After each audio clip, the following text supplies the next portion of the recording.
Hello.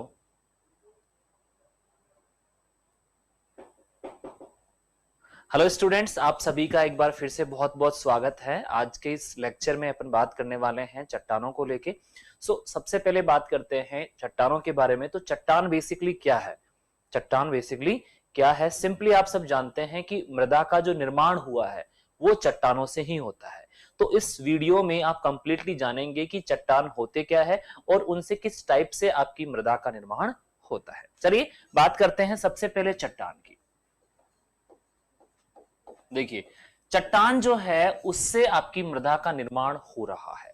मैंने आपको बताया था, इस प्रकार से आपको समझाया भी था कि जो ज्वालामुखी है, जो ज्वालामुखी है, उस ज्वालामुखी का गर्म तरल पदार्थ जिसको लावा कहा जाता है, वो आपका ठोस हो जाता है, ठोस संरचना में परिवर्तित हो जाता है ठंडा होके। तो वो आपकी संरचना क्या बनती है? चट्टान। वो क्या बन रही है? चट्टान बनती है। ठीक है। तो देखिए, यहां पे पहली चीज ये चीज क्लियर करनी है कि ज्वालामुखी का जो लावा होता है वो आपका टेम्परेचर उसका डाउन होगा, यानी कि उसमें आप देखेंगे तो टेम्परेचर कम होने पे ये जो तरल था, ये किसमें था? तरल पदार्थ था। क्या था? तरल पदार्थ था। और ये तरल आपका किसने बदला है? ठोस में। और ये ठोस संरचना कौन सी हो गई? चट्टान। ठोस संरचना कौन सी हो जाएगी स्टूडेंट? चट्टान हो जाएगी। तो इस प्रकार से आपका क्या बनता है? चट्टान का निर्माण होता है। देखो, अब इसकी परिभाषा क्या बनेगी? देखो, ज्वालामुखी के ज्वालामुखी ज्वालामुखी के गरम, यहां पे इसको थोड़ा सा इरेज कर लेते हैं। ज्वालामुखी के गरम एवं तरल पदार्थ, जिसको आप बोल रहे हैं लावा, के पदार्थ के ठंडे होकर बनी ठोस संरचना, ठोस संरचना क्या कहलाती है? चट्टान कहलाती है। चट्टान कहलाती है। चट्टान कहलाती है। देखिए, सिंपली बात कर रहे हैं कि चट्टान क्या है। ज्वालामुखी का जो लावा है वो किस अवस्था में होता है? तरल होता है। इसके साथ ही वो गर्म होता है। ओके, तो गर्म भी है और तरल भी है। जब इसका तापमान कम होगा तो ये ठोस में बदलेगा। ये किस में बदलेगा? ठोस में बदलेगा स्टूडेंट। और यहां पे ठोस संरचना जो बनी है वो चट्टान होती है। तो यहां पे अपन ने यही डिस्कस किया कि ज्वालामुखी के गर्म व तरल पदार्थ, जिसको लावा बोल रहे हैं, कि ठंडे होकर बनी ठोस संरचना चट्टान कहलाती है। जिसमें, याद रखिएगा यहां पे, जिसमें एक से अधिक, जिसमें एक से अधिक खनिज पाए जाते हैं। एक से अधिक खनिज पाए जाते हैं। ये देखो, तो यहां आप कह सकते हैं कि जो ज्वालामुखी का जो लावा है, देखिए ज्वालामुखी का जो लावा है उसमें आपके कई प्रकार के खनिज पाए जाते हैं। आप सिंपली ये भी बोल सकते हैं, या फिर आप ये बोल सकते हैं कि ज्वालामुखी का जो लावा होता है उसमें कई सारे खनिज होते हैं। वो खनिज तरल अवस्था में होते हैं तो लावा कहलाते हैं, और वो ठंडा होकर ठोस में परिवर्तित हो जाते हैं तो उसको बोला जाता है आपका चट्टान। तो देखिए यहां पे आप इसको देख सकते हैं। उसके बाद में बात करें, इसके बारे में बात करते हैं, तो सिंपली आपको यह याद रखना है कि ज्वालामुखी जो है, ज्वालामुखी का जो लावा जो होता है, लावा जो होता है, यहां पे याद रखेंगे, इस ज्वालामुखी का जो लावा होता है वो खनिजों का भंडार होता है। खनिजों का भंडार। देखिए, खनिजों का भंडार है, यानी कि इसमें कई प्रकार के खनिज पाए जाते हैं जो आपके किसका निर्माण करते हैं? अलग अलग प्रकार की चट्टानों का निर्माण करते हैं। तो यहां पे जो खनिज हैं, इस खनिजों के बारे में भी अपन बात करेंगे नेक्स्ट पॉइंट में। इससे पहले आप देख लेते हैं कि ज्वालामुखी का लावा एक प्रकार से बोल सकते हैं मास ऑफ मैग्मा, बोल सकते हैं मास ऑफ मिनरल्स बोल सकते हैं, और इस मास ऑफ मिनरल्स को बोला जाता है आपका मैग्मा। ठीक है, और ये आपका कैसा होता है, लिक्विड फॉर्म में होता है, इसमें कई सारे खनिज पाए जाते हैं, इसलिए इसको बोल सकते हैं मास ऑफ मिनरल्स मैग्मा कहलाता है। और ये आपका ठोस होगा, और ठोस संरचना जो बनाएगा उस ठोस संरचना को बोला जाता है चट्टान। क्या बोला जाता है, चट्टान। अब देखिए, आपको यह भी पता है कि चट्टान का निर्माण हो रहा है, तो अलग अलग प्रकार की चट्टानों का निर्माण करने के लिए अलग अलग खनिजों का प्रयोग होता है।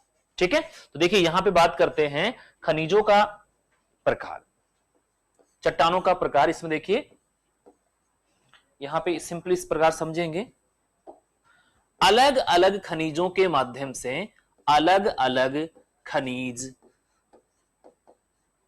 मिलकर अलग अलग चट्टानों का, अलग अलग प्रकार की चट्टानों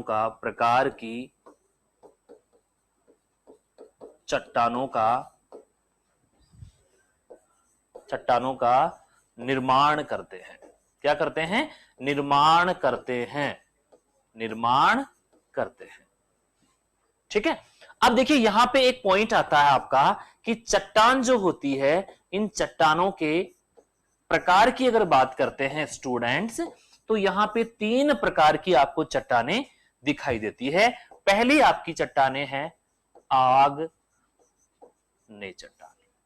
दूसरी अपन बात कर रहे हैं, दूसरी जो चट्टान है वो है आपकी, पहली चट्टान कौन सी है, आग्नेय चट्टान है। दूसरी कौन सी है, अवसादी चट्टान, अवसादी चट्टान। और तीसरी है आपकी, जिसको बोला जा सकता है रूपांतरित, या फिर बोल सकते हैं कायांतरित। ये आपको याद रखना है। तो अगर मैं बात करूं, यहां पे जो आपके अलग अलग खनिज हैं, वो अलग अलग प्रकार के खनिजों के साथ में, उपस्थिति के साथ में चट्टानों का निर्माण कर रहे हैं। और निर्माण अगर देखा जाए तो ये 3 प्रकार की चट्टानें यहां पे आपकी बनी है। 3 प्रकार की चट्टानें बनी है, जिसका फर्स्ट नाम है आग्नेय, दूसरी का नाम है अवसादी, तीसरी का नाम है कायांतरित या रूपांतरित। अब देखिए यही चट्टानों के बारे में अपन डिटेल से पढ़ने वाले हैं। क्लियर? तो आपको सिंपली ये समझ में आया है कि ज्वालामुखी का जो तरल पदार्थ है, जिसको लावा बोल रहे हैं, उसमें कई सारे खनिजों की मौजूदगी होती है, और वो खनिज मिलके क्या बनाते हैं, एक ठोस संरचना बनाते हैं। और ये ठोस संरचना 3 प्रकार की हो सकती है।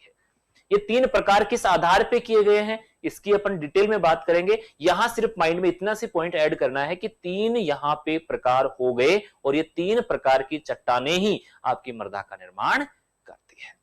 ठीक है, अब देखो नेक्स्ट बात करते हैं। जो चट्टानों का पहला प्रकार है आपका, वो है आग्नेय चट्टान। आग्नेय चट्टान, देखिए आग्नेय चट्टान की बात करते हैं, इसको आप प्राथमिक चट्टान के नाम से भी जानते हैं। इसको क्या बोलते हैं, प्राथमिक चट्टान के नाम से भी जानते हैं। प्राथमिक चट्टान, देखिए यहां पे पॉइंट ऐड करते हैं, इसका नाम प्राथमिक चट्टान भी रखा जाता है, प्राथमिक चट्टान। देखो प्राइमरी रॉक इसको क्यों बोल रहे हैं, यहां पे एक चीज पता है आपको, इसको बोलते हैं रॉक। चट्टान का मतलब क्या होता है, रॉक होता है। क्लियर? तो देखिए यहां पे प्राथमिक चट्टान इसलिए बोल रहे हैं क्योंकि डायरेक्ट ये ओरिजिनल किससे बनती है, लावे से बनती है। ठीक है, तो देखिए यहां पे बात कर रहे हैं प्राथमिक क्यों बोल रहे हैं, ताप के कारण पिघले हुए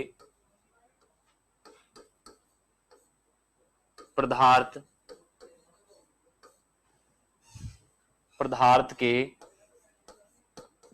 ठंडे होकर जमने से बनी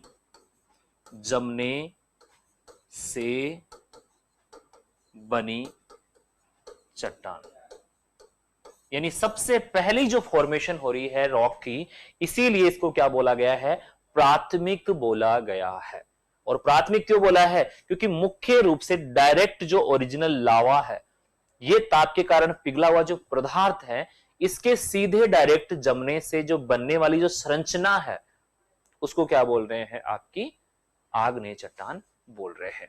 अगर इसकी विशेषताओं की बात करें, सिंपली आप शॉर्ट में इसकी विशेषता देखेंगे तो इसकी विशेषता ये कैसी होती है, क्रिस्टलीय। कैसी होती है, क्रिस्टलीय होती है। और इसके साथ ही इसमें स्तर नहीं पाए जाते हैं, तो ये क्या होती है, स्तरहीन, यानी कि बोल सकते हैं परतों का अभाव, परतों का अभाव होता है। इसमें किसी भी प्रकार की परतें नहीं पाई जाती है। ठीक है, चलिए अब बात करते हैं कि परतों का अभाव है। दूसरी चीज अगर बात कर रहे हैं तो चट्टानों के निर्माण के लिए, चट्टानों का बोल सकते हैं, चट्टान जो है ये किससे बन रही है, लावा। ठीक है, तो ये ओरिजिनल उसी चीज से बन रही है, इसलिए ओरिजिनल लावे से बनने के कारण इसको पेरेंट रॉक भी कहा जाता है, यानी कि मूल चट्टान भी कहा जाता है। देखिए, मूल चट्टान के नाम से भी जाना जाता है, मूल चट्टान। ओके, यानी कि पेरेंट रॉक, पेरेंट रॉक मूल चट्टान भी कहा जाता है, याद रखिएगा, कहा जाता है, कहा जाता है। तो अगर आपसे पूछा जाता है कि निम्न में से कौन सी चट्टान को प्राथमिक चट्टान, क्रिस्टलीय, स्तरहीन चट्टान, या परतों के अभाव वाली चट्टान, या फिर बोल सकते हैं मूल चट्टान, पेरेंट रॉक, किसको कहा जाता है, तो आपका आंसर होना चाहिए डियर स्टूडेंट, आग्नेय चट्टान। क्योंकि ये ओरिजिनल किससे बनी है, ओरिजिनल ज्वालामुखी के लावे से बनी है। ओके, अब देखिए नेक्स्ट बात करते हैं कि इसमें पाई जाने वाली जो सिलिका की मात्रा है, सिलिका की मात्रा जो पाई जाती है, उसके आधार पे इसको वर्गीकृत भी किया गया है। देखो, पहला पॉइंट है सिलिका की मात्रा के आधार पे, सिलिका, इसमें पाई जाने वाली जो सिलिका है, सिलिका की मात्रा के आधार पर वर्गीकरण, अब देखिए यहां पे इसको वर्गीकृत किया गया है, और वर्गीकरण का आधार जो है डियर स्टूडेंट, वो क्या है, सिलिका की मात्रा। सिलिका की मात्रा डिसाइड करती है कि ये किस प्रकार की मृदाएं होगी। इसमें अगर बात करें, सिंपली पहला जो है वो है अम्लीय चट्टानें, अम्लीय चट्टानें। अब देखो, अम्लीय चट्टानें ये किसके आधार पे बता रहे हैं, ये आपको आधार जो है वो है सिलिका, सिलिका की मात्रा ये डिसाइड कर रही है कि मृदा चट्टान किस प्रकृति की होगी, इसकी प्रकृति क्या होगी। ठीक है, अब देखो इसमें अगर बात कर रहे हैं अम्लीय चट्टानें, तो अम्लीय चट्टान जो कहा जाता है वो कहा जाता है जिसमें, अगर बात कर रहे हैं इसमें किसकी बात कर रहे हैं, अम्लीय चट्टानों की, जिसमें सिलिका की मात्रा, सिलिका की मात्रा कितनी होती है, यहां पे आप याद रखेंगे, ये आपकी 65 से लेके 85% तक होती है। 85 से 85% तक इसमें क्या होती है, आपकी सिलिका की मात्रा पाई जाती है। और इसका सबसे इंपॉर्टेंट जो एग्जाम्पल है वो है ग्रेनाइट, इसका इंपॉर्टेंट एग्जाम्पल है ग्रेनाइट। तो पहली चीज तो ये कि सिलिका की मात्रा के आधार पे बात कर रहे हैं तो चट्टानें दो प्रकार की होती है, एक आपकी अम्लीय हो गई, दूसरी आपकी क्षारीय आ जाएगी। और अम्लीय की बात कर रहे हैं तो इसमें कितने प्रतिशत सिलिका होगी, तब आप इसको अम्लीय बोलेंगे, इसमें 65% से अधिक जो अम्लीयता है सिलिका है वो किसके कारण है, इसके कारण ही है। इसके बाद में बात करते हैं क्षारीय या फिर बोल सकते हैं उसको भास्मिक चट्टान। देखो क्षारीय या भास्मिक चट्टान, देखो बी ऑप्शन जो है आपका, बी टाइप की जो है वो है क्षारीय, क्षारीय या भास्मिक चट्टान, क्षारीय या भास्मिक चट्टान, ठीक है। अम्लीय को बोलते हैं एसिडिक और इसको बोलते हैं बेसिक रॉक। देखो इसमें अगर बात करें, इसमें अगर बात करते हैं तो इसमें सिलिका की मात्रा कितनी होगी, देखिएगा सिलिका की मात्रा, सिलिका की मात्रा इसमें 65% से कम होती है। सिलिका की मात्रा की बात हो रही है तो इसमें 65% से कम, यानी कि लगभग अगर बात करते हैं तो 45 से लेके 55% तक इसमें किसकी मात्रा होती है, सिलिका की मात्रा होती है। अब कोई भी कंफ्यूजन नहीं होना चाहिए कि अम्लीय और क्षारीय जो चट्टाने हैं वो आपके अवसादी का उदाहरण है या कायांतरित का है या आग्नेय का है। तो आप बताएंगे कि आग्नेय चट्टान के दो वर्गीकरण किए गए हैं, एक आपकी अम्लीय है और एक आपकी क्षारीय। ये किसके आधार पे है भाई, ये किसके आधार पे है, ये आपके इसमें पाए जाने वाले सिलिका की मात्रा के आधार पे है। और सिलिका की मात्रा आधार पे बात करें 65 से लेके 85% अगर सिलिका होती है तो उसको नाम दिया गया है अम्लीय चट्टान। ओके, यहां पे बात कर रहे हैं 45 से 55 यानी 65 से कम होती है। इसका उदाहरण अगर बात करते हैं तो इसका उदाहरण है बेसाल्ट। इसका उदाहरण क्या है, बेसाल्ट, ठीक है। तो यहां पे दो प्रकार की आपके पास में उदाहरण हो गए, पहला हो गया ग्रेनाइट और दूसरा क्या हो गया स्टूडेंट, बेसाल्ट। पहली चीज तो ये याद रखना है कि दोनों के दोनों क्या है, दोनों के दोनों ही आपके आग्नेय चट्टान है,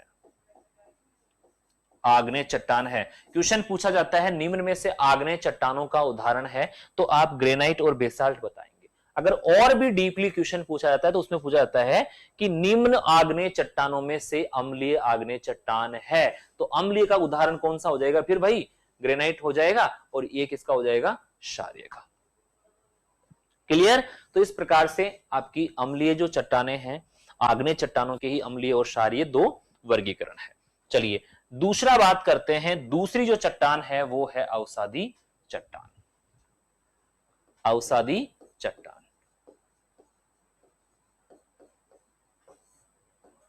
अवसादी चट्टान, अब देखिए आग्नेय तो किससे बन रही थी, सीधा ओरिजिनल लावे से बन रही थी, लेकिन ये ओरिजिनली लावे से नहीं बनती है, ठीक है।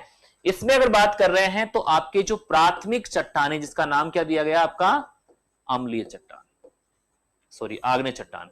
प्राथमिक चट्टान जो है, प्राथमिक चट्टानों के अपक्षय, प्राथमिक चट्टाने हैं उनका क्या होगा, वेदरिंग होगा, उनका वेदरिंग बोलते हैं, डिकम्पोजिशन बोल सकते हैं या फिर बोल सकते हैं फिजिकली, बायोलॉजिकली और केमिकली जो कंपोजिशन है उसमें चेंजेस आना। और इस चट्टान के अपक्षय, जो अपक्षय यानी कि वेदरिंग पार्ट ऑफ रॉक, इस अपक्षय के जो सामग्री है, अपक्षय के सामग्री के किसी भी माध्यम से, सामग्री के किसी माध्यम द्वारा, किसी माध्यम द्वारा एक स्थान से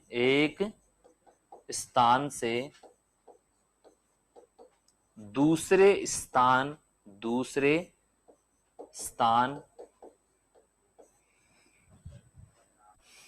पर जाकर जमी हुई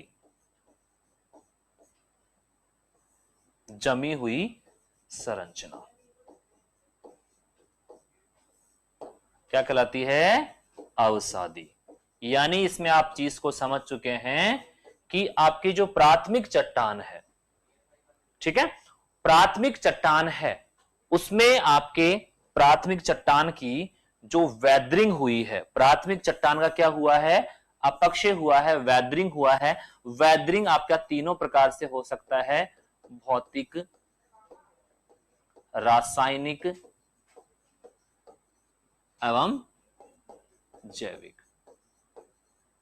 ये तीनों प्रकार के वेदरिंग हो सकते हैं, अपक्षय हो सकते हैं, और इससे जो आपकी सामग्री, ये क्या बन गया, आपका प्रोडक्ट बन गया, ये क्या बन गया, उत्पाद। और इस उत्पाद का यहां पे किसी माध्यम, और माध्यम की बात कर रहे हैं स्टूडेंट, तो कई सारे माध्यम काम करते हैं, जिसमें मेनली आपका जल है, ठीक है, वायु है, गुरुत्वाकर्षण है,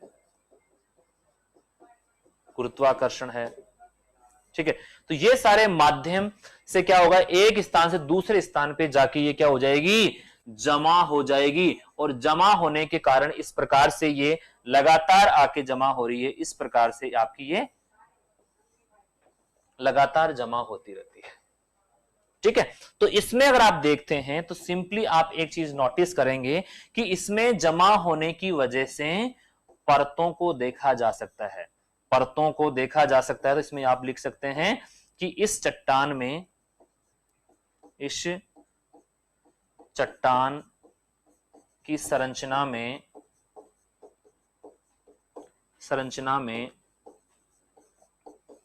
परतें पाई जाती है, परतें पाई जाती है।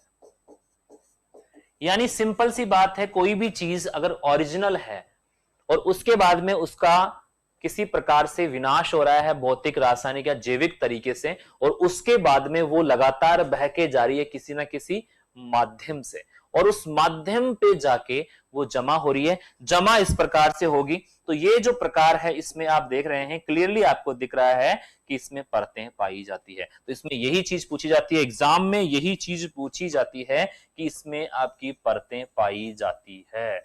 याद रखिएगा, इसमें परतें पाई जाती है, जबकि आपके आग्नेय चट्टानों में परतों का अभाव देखा जाता है। क्लियर? चलो अब बात करते हैं नेक्स्ट इसके उदाहरणों की, इसके उदाहरण की। अच्छा, एक चीज और, ये जो परतों के रूप में जमा होती है, तो परतों के रूप में जमा होने के दौरान बीच में कोई अगर पदार्थ आता है, बीच में अगर कोई पदार्थ आता है, तो वो भी उसी चट्टान के अंतर्गत रह जाता है। तो आपने देखा होगा जीवाश्म, नाम सुना होगा, जीवाश्म, जीवाश्म, ठीक है। जीवाश्म क्या होता है, पेड़ पौधे, पेड़ पौधे और जीव जंतु,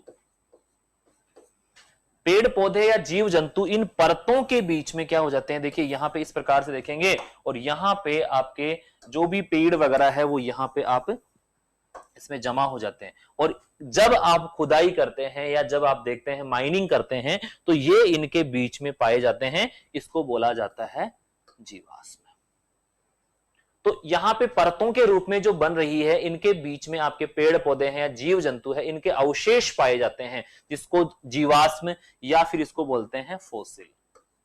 क्या बोलते हैं, फोसिल, ठीक है। तो आप याद रखिएगा कि फोसिल कहां प्रेजेंट होगा, फोसिल भी आपके औषधि चट्टानों की परतों के बीच में ही पाया जाता है, ठीक है। इसी टाइप से मैं बात करूं, जो पेट्रोलियम के पदार्थ है, पेट्रोलियम पदार्थ कोयला वगैरह है, पेट्रोलियम है, कोयला है, इसी से प्राप्त होते हैं।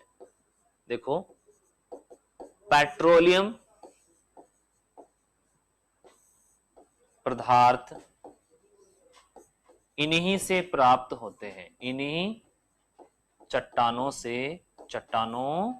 से प्राप्त किए जाते हैं, प्राप्त किए जाते हैं,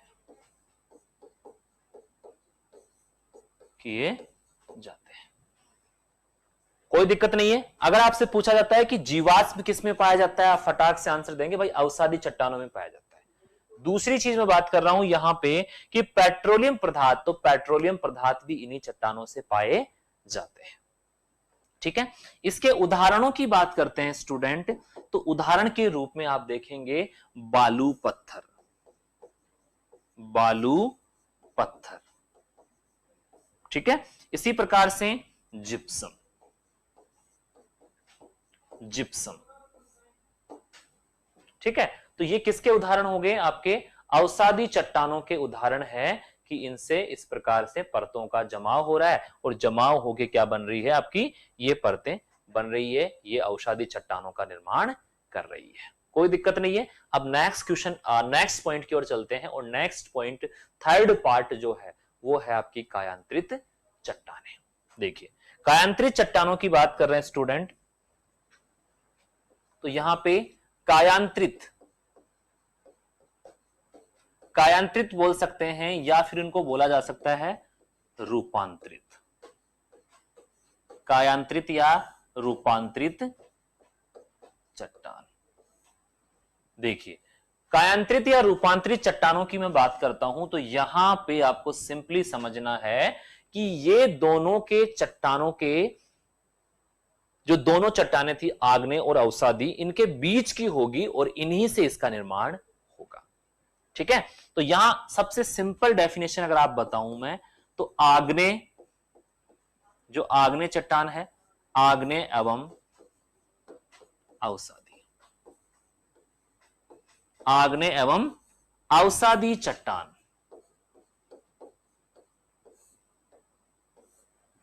आग्नेय और अवसादी जो चट्टान है, इस पे आपका जो भी कारक है, और इन कारकों की बात कर रहे हैं तो इन पे दो कारक ज्यादा प्रभावी होते हैं, दाब एवं ताप। यहां पे आग्नेय और अवसादी जो चट्टान है, इस पे आपके ये दोनों कारक प्रभावी होकर अपना प्रभाव डालते हैं और इन चट्टानों के जो संरचना है, जो स्ट्रक्चर है, उसमें परिवर्तन कर देते हैं। तो यहां पे याद रखेंगे कि आग्नेय या अवसादी चट्टानों पर दाब या ताप के प्रभाव से क्या होता है? संरचना में परिवर्तन। किसमें होता है? संरचना और संगठन में परिवर्तन। संरचना एवं संगठन में परिवर्तन।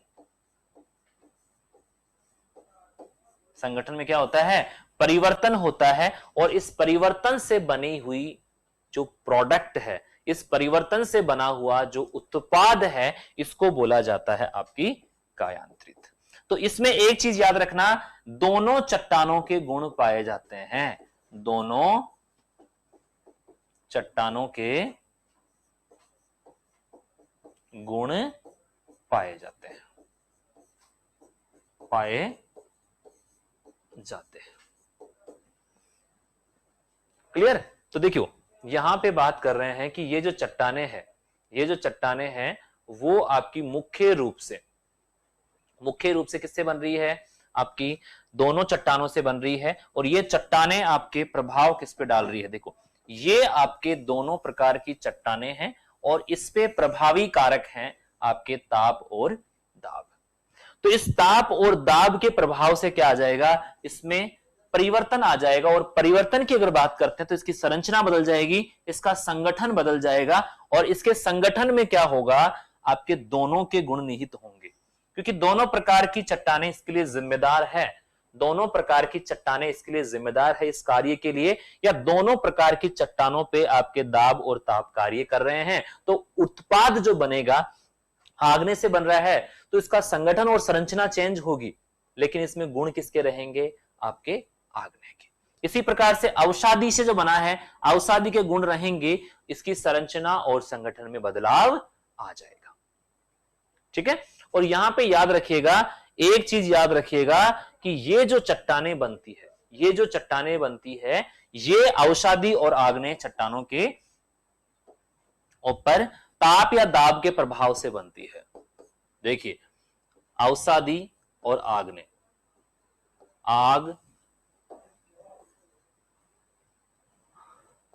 आग्नेय एवं अवसादी, आग्नेय एवं अवसादी चट्टान पर ताप, दाब, दाब बोल सकते हैं, कोई दिक्कत नहीं है, दाब एवं ताप के प्रभाव के कारण, प्रभाव के कारण आग्नेय और अवसादी चट्टानों पर दाब या ताप के प्रभाव से, प्रभाव के कारण परिवर्तन से बनी, परिवर्तन से बनी अत्यधिक, अत्यधिक कठोर, कठोर संरचना, कठोर संरचना क्या कहलाती है? कायांतरित कहलाती है, कायांतरित, या फिर बोलते हैं उसको रूपांतरित। क्लियर? तो कायांतरित या रूपांतरित किससे बन रही है? आपका मेनली दो ही फोकस करने हैं पॉइंट, आपका दाब का प्रभाव होगा और ताप का प्रभाव, और ये प्रभाव किस पे पड़ेगा? आपके आग्नेय और अवसादी चट्टानों पे, और इसके कारण क्या होगा? इसमें परिवर्तन होगा, और ये परिवर्तन के बाद में जो चट्टान बनेगी, इसके लिए याद रखना ये अत्यधिक कठोर होती है। क्वेश्चन पूछा जाता है सबसे कठोर संरचना कौन सी होती है? याद रख लेना, यहां पे लिख लेना सबसे कठोर चट्टान, सबसे कठोर चट्टान कौन सी होती है? यही होती है, सबसे कठोर होती है, याद रखना। ठीक है, इसके अलावा इसमें बात करें एग्जाम्पल की, अगर बात करते हैं तो इसमें कई सारे एग्जाम्पल आप देखेंगे, जिसमें देखिएगा आपका स्लेट, कौन सा दिख रहा है आपका? स्लेट है, मार्बल, ये काफी सुना होगा आपने, मार्बल है। इसी प्रकार से बात कर रहे हैं कोयला, क्या है? कोयला, कोयला और नीस, कोयला और नीस। तो देखिए यहां पे बात कर चुके हैं तीनों प्रकार की जो चट्टानें हैं उनको लेके। सबसे पहले अपन ने बात की कि नॉर्मली जो डायरेक्ट लावे से जो चट्टान बनी उसको आपने आग्नेय नाम दिया। आग्नेय चट्टान है वो दो प्रकार की, इसमें पाए जाने वाले सिलिका कंटेंट के आधार पे। इसके बाद में अवसादी चट्टानें किससे बनी है? कि जो आग्नेय चट्टानें हैं उनके विच्छेदन के बाद में क्या होगा? उस मटेरियल का ट्रांसपोर्टेशन होगा किसी ना किसी फैक्टर की वजह से, और उस फैक्टर का नाम भी उस चट्टान के नाम से जोड़ा जाएगा। इसके साथ ही बात करें तो जो चट्टान बन रही है वो एक लेयर में बनेगी, एक परत बनेगी, क्योंकि डीको आपका जो सेडिमेंटेशन होता है वो आपका परतों में ही होता है, और इस प्रकार की जो स्ट्रक्चर बनी उसको आपने अवसादी नाम दिया। इसके बाद में बात करें कायांतरित या रूपांतरित, तो आपकी अवसादी जो ओरिजिनल है, सॉरी आग्नेय जो ओरिजिनल है और ओरिजिनल से ट्रांसपोर्टेशन के द्वारा बनी हुई अवसादी है, इन दोनों पे ताप और दाब अपना प्रभाव डालते हैं और इसका विच्छेदन करते हैं, इसकी संरचना में, इसके संगठन में परिवर्तन ला देते हैं, और उसके बाद में बनी हुई संरचना कायांतरित चट्टान के रूप में होती है। एग्जाम्पल मैंने यहां पे बता दिए हैं। ठीक है, तो यहां पे ये चीज याद रखना। इसके बाद में अगर बात करते हैं डियर स्टूडेंट्स, इसके बाद में अगर बात करें तो आपके पास में कई सारे ऐसे जो कायांतरित चट्टानें हैं उनके उदाहरण है, उनको पढ़ने की आवश्यकता भी होती है।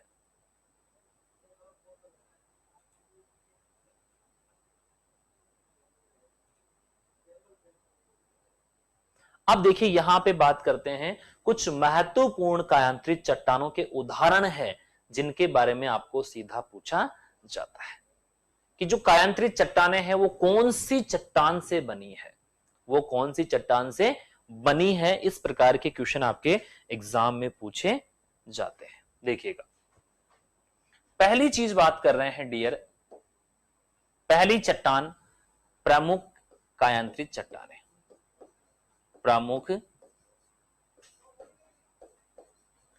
कायांतरित चट्टान। देखो यहां पे बात करें प्रमुख कौन कौन सी होती है। पहला बात करें आपकी ग्रेनाइट से बनती है, ग्रेनाइट, आपको पता है ग्रेनाइट काफी महंगा होता है। ग्रेनाइट से जो चट्टान बनती है वो होती है, यहां पे अलग कलर से उसको देखते हैं, देखिएगा, ये होती है आपकी नीस। सीधा पूछा जाता है कि ग्रेनाइट से कौन सी कायांतरित चट्टान का निर्माण होता है। ठीक है, इसी टाइप से मैं बात करूं तो यहां पे दूसरी टाइप की जो चट्टान है वो आपकी बालू पत्थर। कौन सी होती है? बालू पत्थर। और बालू पत्थर का दूसरा नाम, या आप इंग्लिश में बोल सकते हो उसको सैंड स्टोन। Sand stone. और इससे जो चट्टान बनती है डियर, वो बनती है आपकी क्वार्टेजाइट। क्वार्टजाइट। ठीक है, कोई कंफ्यूजन नहीं होना चाहिए ना। ओके, अब बात करते हैं आपकी और कई प्रकार की जो संरचना बन रही है, उसका नाम आपने लिखा है यहां पे स्लेटी पत्थर। स्लेटी पत्थर। एक आपका कौन सा हो गया? बालू पत्थर, सैंडस्टोन हो गया। और दूसरा कौन सा हो गया आपका? स्लेटी पत्थर। इसको बोलते हैं शैल। इसको क्या बोलते हैं? शैल। और इससे जो चट्टान बनेगी वो आपकी तगड़ी वाली चट्टान बनेगी, यानी कि स्लैट। कौन सी बनेगी? स्लैट, जो जनरली आप जब छोटे थे तो आप लिखने के लिए यूज करते थे। तो वो एक टाइप है आपका किसका? चट्टान का। और कौन सी है? कायांतरित।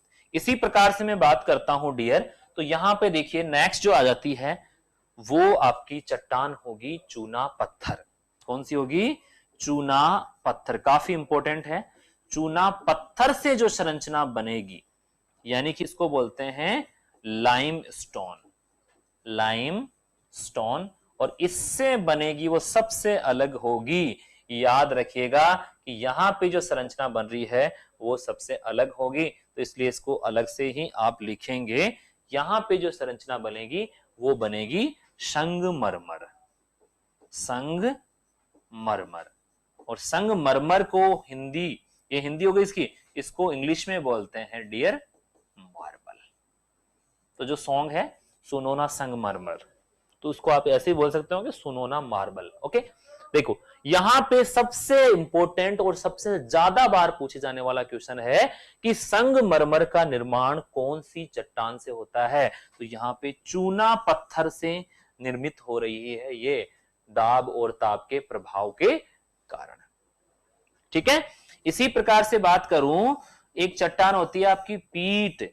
और पीट जो निर्माण करती है वो किसका करती है? आपके कोयला का। कोयला, जो कोयला है ना वो भी एक प्रकार का चट्टान ही है, और इसका निर्माण किससे हो रहा है? पीट से इसका निर्माण हो रहा है।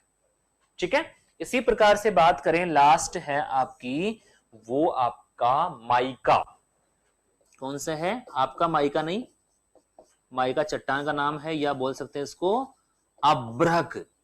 अदरक नहीं है, ये अभ्रक है। और इससे बनती है आपकी, यहां पे देखिएगा, यहां पे जो चट्टान बनती है वो सिस्ट बनती है। Okay, cyst.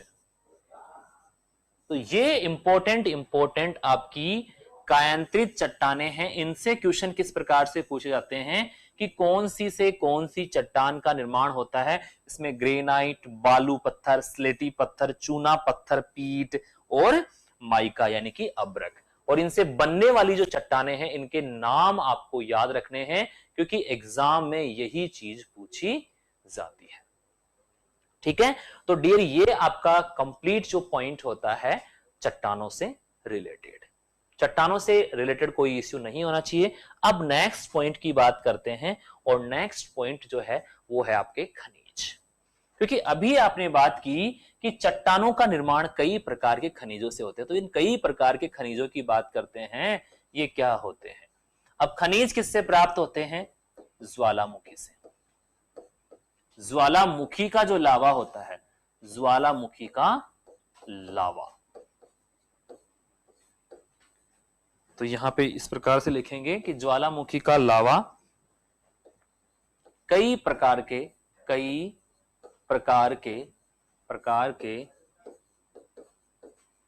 खनिजों का भंडार होता है, खनिजों का भंडार होता है, भंडार होता है। ओके, और ये कई प्रकार के खनिज आप पढ़ने वाले हैं कि ये क्या होते हैं। तो सबसे इंपॉर्टेंट पॉइंट अगर बात करें तो पहली चीज तो बात कर रहे हैं कि खनिज क्या होते हैं। खनिज क्या होते हैं तो देखिए, खनिज खनिज समांगी अकार्बनिक, अकार्बनिक, यहां पे ये सबसे इंपॉर्टेंट है। ये कैसे होते हैं, इनऑर्गेनिक होते हैं, और पौधे जो पोषक तत्व ग्रहण करते हैं वो अकार्बनिक रूप में ही करते हैं। ठीक है, तो खनिज क्या है, समांगी अकार्बनिक पदार्थ, समांगी अकार्बनिक पदार्थ जिनका जिनका जिनका विशेष विशेष रासायनिक संगठन होता है, रासायनिक संगठन होता है, संगठन होता है। देखो इसमें बात कर रहे हैं, एक चीज आपने नोट की होगी कि इसमें बात कर रहे हैं कि एक विशेष रासायनिक संगठन होता है, तो हर प्रकार का खनिज अलग अलग होगा, ये याद रखना। और इसमें सबसे इंपॉर्टेंट चीज क्या है, अकार्बनिक पदार्थ होता है, और पौधे पोषक तत्वों को अकार्बनिक रूप में ही ग्रहण करते हैं। पौधे जो पोषक तत्वों का ग्रहण करने का जो तरीका है उसमें अकार्बनिक को पहले प्रेफर करते हैं। ठीक है, और यहां पे बात कर रहे हैं दूसरा पॉइंट, अब बात करते हैं खनिज किसका कार्य करते हैं। खनिज मृदा में पोषक तत्वों का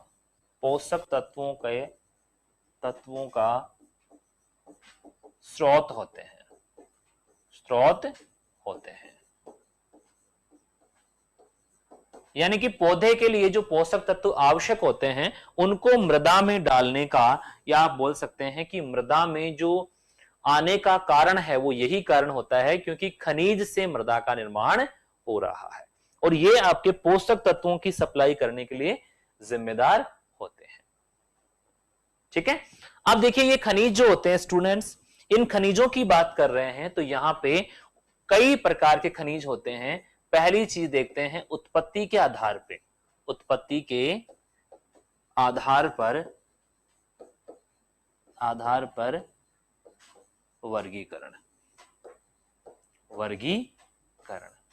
यानी कि जो खनिज है वो जिस प्रकार से उत्पन्न हुए हैं उनकी उत्पत्ति की अगर बात करते हैं तो यहां पे कई सारे खनिजों के प्रकार होंगे, जिसमें पहला चीज है प्राथमिक। और प्राथमिक खनिजों के एग्जाम्पल आपको एग्जाम में पूछे जाते हैं, इसलिए मैं यहां पे लिखवा देता हूं आपको कि प्राथमिक खनिज जो आपके मेन खनिज होते हैं उसको बोल सकते हैं आप फेल्सपार। यहां पे याद रखना फेल्सपार है। ओरिजिनल की बात कर रहे हैं, प्राथमिक की बात कर रहे हैं। अच्छा, थोड़ा सा फेल्सपार लिखेंगे इसको।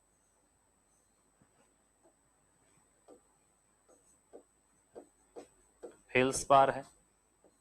इसी प्रकार से दूसरा अगर देखते हैं तो क्वार्ट्ज, क्या है, क्वार्ट्ज और माइका।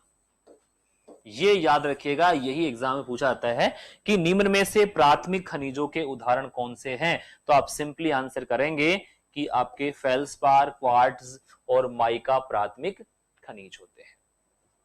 ठीक है, दूसरा बात कर रहे हैं द्वितीयक।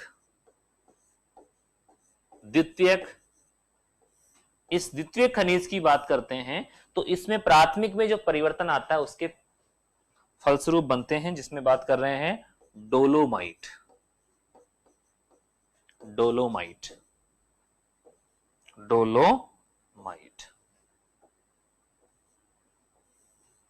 इसी प्रकार से डोलोमाइट है, हेमेटाइट हेमेटाइट, हेमेटाइट और जिप्सम, जिप्सम है। ठीक है, इसके अलावा और सारे होते हैं, जैसे बात करें एपेटाइट है, एपेटाइट। ठीक है, ये आप कॉमन नेम आप याद रख लेंगे, इसके अलावा आप याद ना रखें क्योंकि काफी ज्यादा यहां पे संख्या दी जाती है। ओके, अब देखिए बात कर रहे हैं सिलिकेट क्ले की, बात करते हैं। एक पॉइंट आता है आपका सिलिकेट क्ले, एक पॉइंट है आपका सिलिकेट, सिलिकेट क्ले।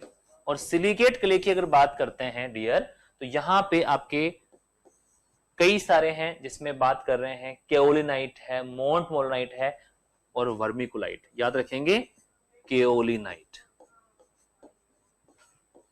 केओलिनाइट नाम याद रख लेना, मोंटमोलोनाइट, मोंट मोरिलो